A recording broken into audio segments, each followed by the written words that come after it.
I'm Dr. Daniel Brubaker. I'm here with you today to begin my first video on a new YouTube channel called Variant Quran. And on this channel, I just want to welcome you here. On this channel, I hope to have it be a place where I can put my material and that of others and just talk about things relating to my primary area of research, which is the early Quran manuscripts and specifically corrections and variants that exist within them. And it's been a pretty big week. The reason I'm doing this right now is that I've received a number of requests this week to consider putting some of my material up in bits and pieces, specific examples up online that people can look at, because it is a topic of discussion right now in a way that it has not been in the past. And so I'm happy to do that. I created this channel a little while ago thinking to do something just like this. So it's a great time to actually jump in and begin doing it. I've titled the channel Variant Quran just because that's actually fairly easy to remember and it's most descriptive of what it is that I'm doing. I didn't title it that way to make it sensational or anything, but actually very precisely that is what I'm talking about with my work and my research. So it's not intended to be offensive, but rather very truly descriptive of what it is that I'm working on and focusing my attention upon. Yeah, so this past week or two, there's been discussions around the questions of the traditional views of the preservation of the Quran and the intersection of those with the academic understanding of this, which it shouldn't be that surprising because when you think of manuscripts being transmitted from person to person by people who are human and fallible or who sometimes disagree about things, it wouldn't be a surprise to see the kind of issues that certainly have been studied in the area of biblical manuscripts for several hundred years, New Testament and Hebrew Bible manuscripts, to find those in other books that have been transmitted through such a means.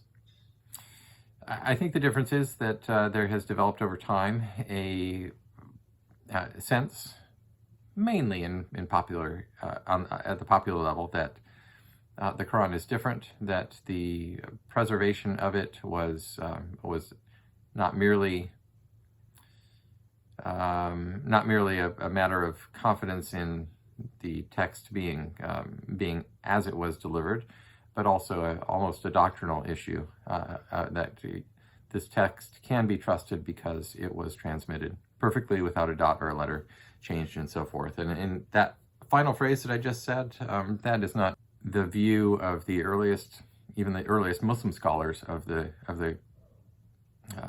matter at hand, but it is the view of many people today. So. Yeah, I don't want to go too much roundabout about this, but I will get into the manuscript in just a moment that I want to show you today. First, I just will give a very brief review of who I am and what it is that I've done. I realize that some people watching this may not know who I am and what I've done. My name is Dr. Daniel Brubaker. I did my doctoral research at Rice University from 2006 to 2014. I defended my doctoral dissertation there in 2014. And in the course of my doctoral work, I settled on a topic, which was the topic of corrections, intentional changes or corrections, physical corrections in early Quran manuscripts. This had captured my interest over, at some point in time. I was interested generally in looking at textual criticism of the Quran. I worked with observing a friend, Keith Small, and others, and just became very interested in this and decided to focus my attention kind of narrowly, but actually also very broadly on many different manuscripts, narrowly on the subject of corrections and broadly by looking at many different manuscripts. So to just cut a very long and interesting story, to me at least, short, I have traveled around the world and looked at these manuscripts in pictures and in books, but also looked at many of them in person, and have traveled all over the world and been shown great courtesy and respect and access to these things in many different institutions, for which I'm very appreciative. They do not let just anybody walk in and look at these things, thankfully, because they're delicate. They're very special and precious. They're 1,300-year-old documents. And in fact, usually even people who are studying manuscripts don't always get a chance to handle them directly. Because my work has been with the specific question of corrections in them that required very close examination of the text, sometimes holding it up to the light and looking at the very fine details of it. I have been given access to a lot. Just blows me away still when I think about it, but that's the story behind that. So the upshot is that there are corrections in early Quran manuscripts. There are a lot of them. Some of them are due to mistakes having been made at the time of first writing. Some of them are due to changes in orthography, the way that the certain words have been written, and so not necessarily a substantive change in the word that would have been pronounced, but a difference in the way the word would have been written. And so over time, sometimes these things were corrected.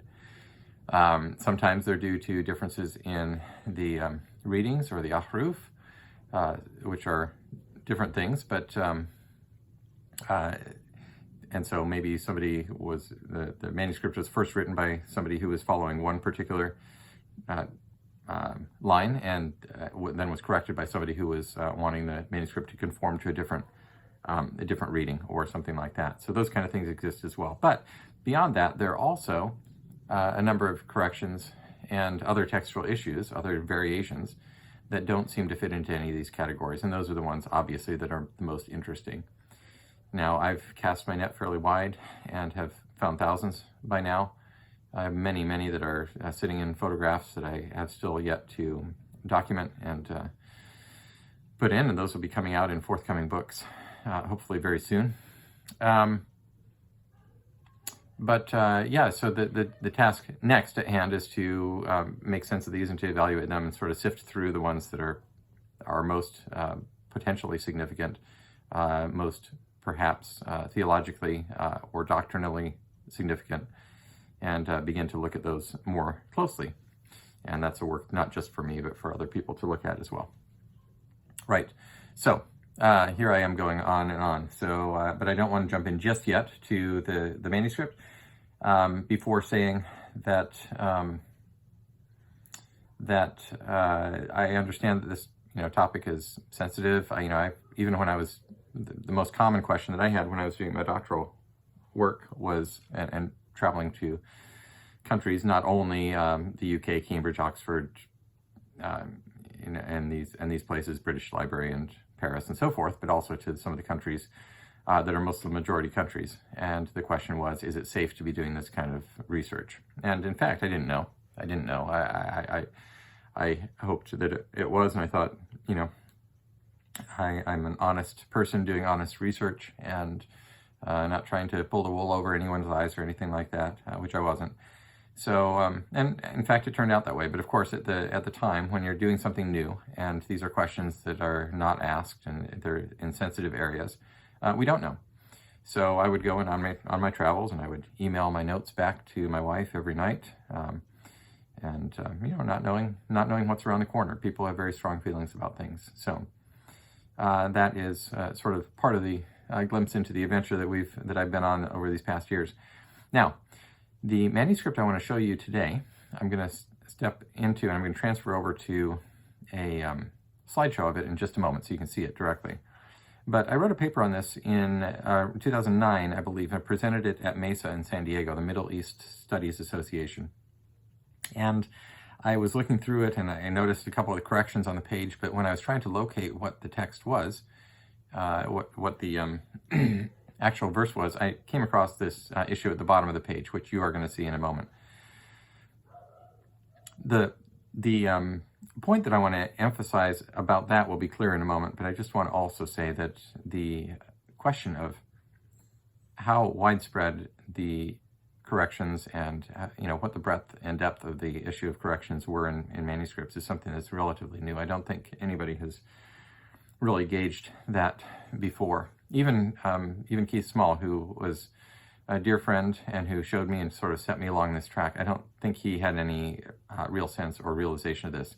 People like Keith Small, Francois de Roche, Alba Fideli, and others, many others, actually, well, a number of others. There's a handful of other people doing work today who've been working for, in some cases, for quite some time, done great work. But I don't think anybody had a sense of how wide and deep the matter of corrections really was, because nobody had actually focused attention on that directly before. All right, well, that's enough of that. Thank you for watching this. I hope that you will, if you're interested in this topic and want to hear more, that you will like and subscribe. Please leave comments at the bottom. And I'm going to transfer over now to the other section, which is going to show you what we're looking at. Thanks for watching. We'll see you soon. Okay, so we've transferred over to the slide now. You hopefully can see the screen here. And this manuscript, you can't see the entire thing here, but it is a horizontal page on parchment. It's probably from the 8th century. Early 8th century, I would say, within about 100 years of Muhammad's death, possibly earlier than that. And it is one of the pages from the Sana'a manuscripts that were discovered between the inner and outer dome of the Sana'a Mosque in Yemen in 1972. I believe this photograph was made by either Puyn or von Bothmer, and it was published as part of the UNESCO CD-ROM of Sana'a Qurans, which I believe was one of the fruits of that project. What you see happening here, and if you look where the arrow is pointing, you can see an inserted aleph in the right margin. This is not all that striking, but I want to show you two corrections on the page before I get to my third issue on the page, which is my main point. This is the final aleph of the word kafaru, they disbelieved, of Surah 974. It represents a not uncommon issue with the developing orthography or way of writing the third-person plural form of verbs. All right, so the second thing I want to show you is this insertion of an Allah that's several lines down. This one has been discussed. It's one of the ones that was discussed in my book, Corrections in Early Quran Manuscripts. It was published about a year ago, among 9 others. And by the way, I have a forthcoming chapter in another book through the Inara series that is discussing more of these corrections involving Allah. 27 corrections and or other insertions of Allah or other corrections involving the word Allah altogether. So it's a more extensive discussion if you found that interesting and want to be on your lookout for more. All right, so this is the final Allah of Surah 978. Again, not all that unusual to see these kind of things. They occur elsewhere, but the main point that I'm making here is this page has been corrected in 2 spots. And so when we come to the last line of the page, this is what the main point that I want to illustrate.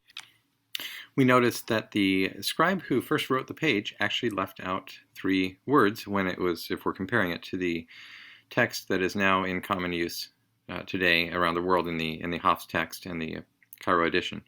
So, and that all the traditions point back toward. So, so this manuscript is variant. Not only was it variant at the time of first writing, but the other interesting thing to note, and the reason I showed you the other 2 corrections on the page, is that somebody came back to this page at a later time after production and corrected it. And whoever that was, however, did not correct or did not see a need to correct the omission at this spot. So I find that very interesting. So these words stand as they were first written.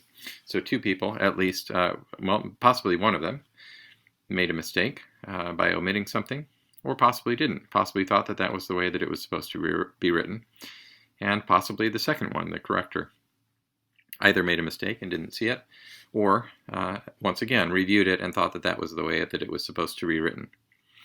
So I find that interesting. Now, let's take another look before we finish up here at the verse itself and read it there. It says, "It is the same, whether or not you beg forgiveness for them. Though you ask forgiveness for them 70 times, Allah will not forgive them. That is because they disbelieved in Allah and in His messenger." That last little bit is cut off, but that's what it says.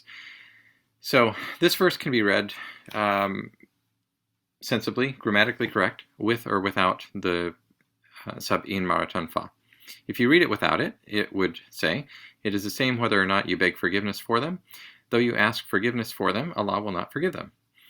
So that makes sense, but it also makes sense, of course, the way that it stands today. Now, let's take a look over here at something else, which sprung to my mind when I looked at this, and I thought, well, that sounds very familiar. Those themes sound familiar. And if we look at Matthew 18, 20 to 21, and some of you may have actually already noticed this as I read the verse, we're reminded of the time when Peter was speaking to Jesus, and the text tells us that Peter came and said to him, "Lord, how often shall my brother sin against me and I forgive him? Up to 7 times?" Jesus says to him, "I do not say to you up to 7 times, but up to 70 times 7. And so what do you notice here? It is the instance of the asking for forgiveness, or the need to forgive, and the requirement or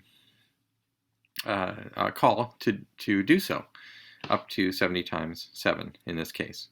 But the 70 times and the idea of forgiveness both exist side by side in this very well-known account,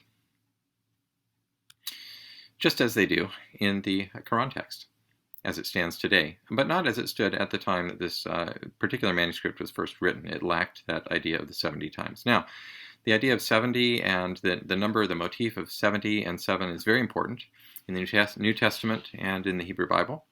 It's great significance. It occurs very frequently. It's not really that much so in the Quran. It does not occur that frequently in the Quran. So what are we to make of this? What happened here? Well, we don't know. But there are interesting questions in this. I hope that you can notice that and see that. Is it possible that the scribe that first thought that this was not supposed to be here actually was thought that it was not supposed to be here because there was a tradition that varied from what we have today? I don't know if that's the case or not. All we have is a single manuscript here that says it. If we ever have a second manuscript that reads the same way, then we'll be able to have a bit more clarity to the picture. But these are things to think about, and I hope it has started to provoke your thought a little bit. I will end right there and let you think some more. Please, again, like and subscribe to the channel, and leave comments below. I'll take a look at those, and we'll talk to you again soon. Thanks so much. Bye.